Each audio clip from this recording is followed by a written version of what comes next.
Haya basi, wakaaji wa eneo hili nimeweza kurejea tena kwa sababu imeigairi neema na fadhili za Mwenyezi Mungu, nikawa katika hii eneo ili kuweza kueneza ujumbe ambao ni ujumbe wa ufalme wa mbinguni, ambao ni ujumbe wa ufalme wa mbinguni. Kwa hivyo kwa dakika hii basi sitakuwa nikitumia hii mashini kwa sababu ya mambo tofauti tofauti. Kwanza kabisa ni kusema Mwenyezi Mungu Muumba wa mbingu na nchi, yeye ni wa haki na hakuna aliye kama yeye, kwa sababu hata wewe uko hapo ukiwa hai, si kwa vile ambavyo ulivyokuwa mzuri mbele ya Mungu, bali ni kwa ubali wake, bali ni kwa neema yake, na bali ni kwa uwepo wake umekufanya hata wewe ukuwe na amani. Kwa sababu wengi ni wagonjwa, wengi wako hospitalini, wengi nao wana mashida tofauti tofauti, ili hali wewe uko salama. Kwa hivyo si kwa vile ambavyo umefanya vizuri, bali ni kwa ubali wa Mwenyezi Mungu Muumba wa mbingu na nchi. Ndio maana kwa wakati huu nikaweza kurejelea tena, kama jinsi ambavyo niliweza kuweka agano siku ya leo, nitaweza kurudi tukaweze kueneza ujumbe na nikaweze kufunua ujumbe ambao hauambiani makanisani na misikitini. Jambo la kwanza dhahiri kuonyesha ya kwamba Mwenyezi Mungu hajawahi kosea hata kidogo, jinsi ambavyo alivyoongea hadi sasa hajawahi kosea hata kidogo. Kwa hivyo kwa yule ambaye anayesikia hii sauti akiwa kwa nyumba, akiwa mahali ambapo alipo,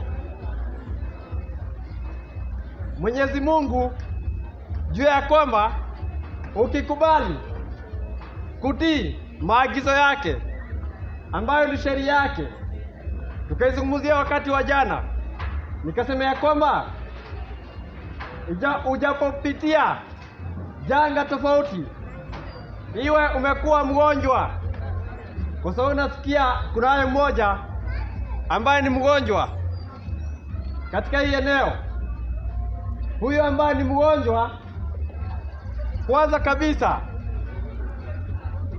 kabisa before uende hospitalini, before ufanye kusudi lolote la kupigia mhubiri, la kuambia nani, kwanza jichunguze, ni jambo gani hilo nimetenda kinyume na mapenzi ya Mwenyezi Mungu? Ni jambo gani hilo ambalo nimetenda kinyume na Mwenyezi Mungu? Kwa sababu magonjwa yote hufanyika wakati ambapo tumekosa kutii maagizo ya Mwenyezi Mungu. Tumekosa kutii maagizo ya Mwenyezi Mungu.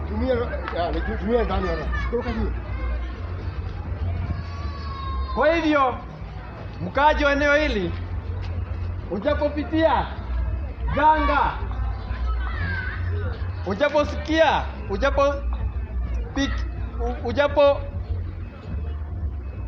ujapopitia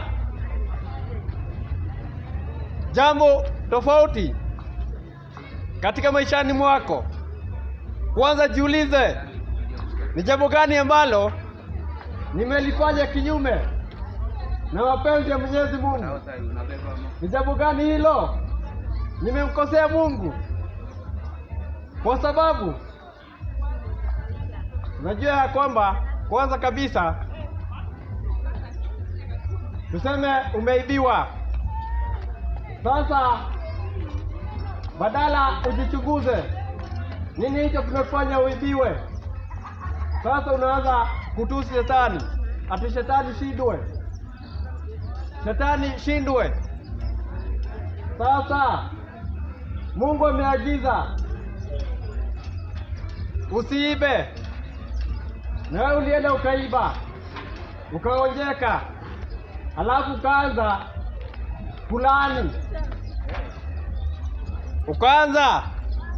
kulani, ukaanza kusema shindwe shetani. Acha nikwambie kitu kimoja. Kwanza rejesha kitu ambacho umeiba cha wenyewe. Kwanza rejesha, ikiwa ni simu ya wenyewe, kwanza rejesha. Nikasema ya kwamba serikali imegharamika mabilioni ya pesa kuajiri askari, kuajiri KDF, kuajiri mzee kijiji, kuajiri kiongozi.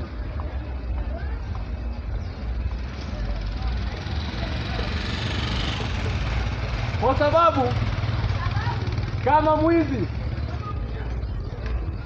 hangeiba, kama akungekuwa na mwizi, serikali, askari hangeonekana.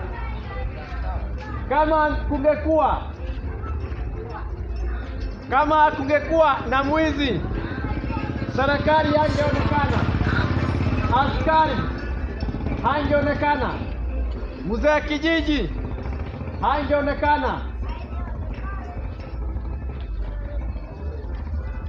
mahospitali haingeonekana, daktari angefanya kazi nyingine.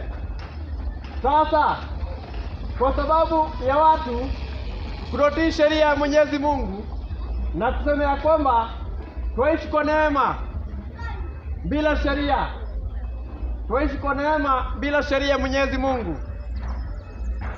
Sasa hilo ndilo jambo ambalo limefanya serikali igharamike. Nikasema ya kwamba unaona hii taa inaitwa mulika mwizi, inaitwa mulika mwizi. Kama hakungekuwa na mwizi, hii eneo ingebadilishwa jina, iitwe mulikia mtu jia, ama mulikia mtu kazi yake.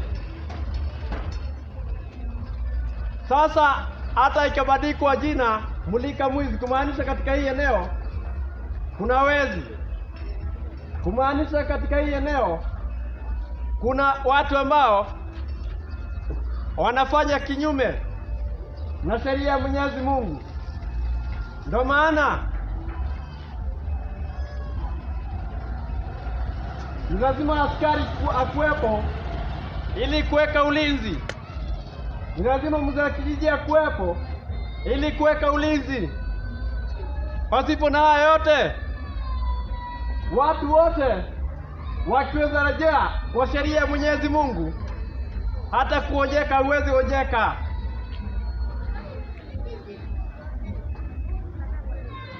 Hata kuonjeka hauwezi kuonjeka. Basi wakaji wa eneo hili, turejeleeni kwa sheria ya Mwenyezi Mungu, turejeleeni kwa sheria ya Mwenyezi Mungu, turejeleeni kwa sheria ya Mwenyezi Mungu. Ikiwa amekuambia usiibe, ni usiibe, acha kuiba ndugu yangu.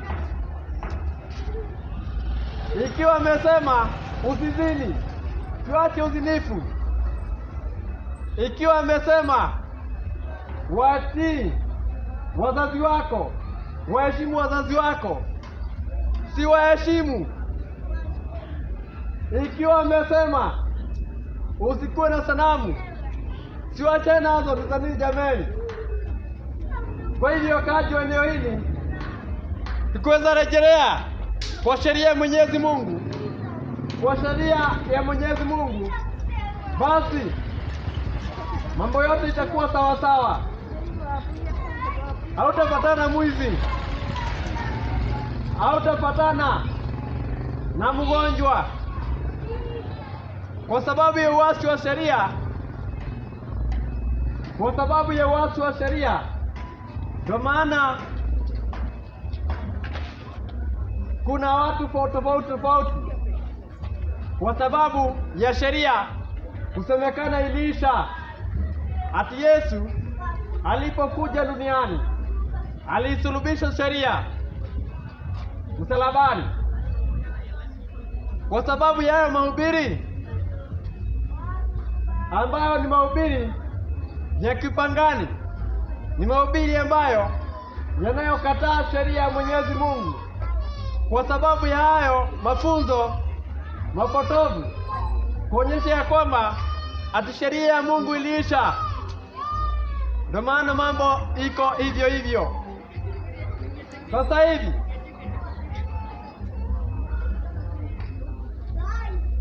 ukitaka mambo yako ikuwe sawa sawa, hebu tii jinsi ambavyo Mungu ameagiza.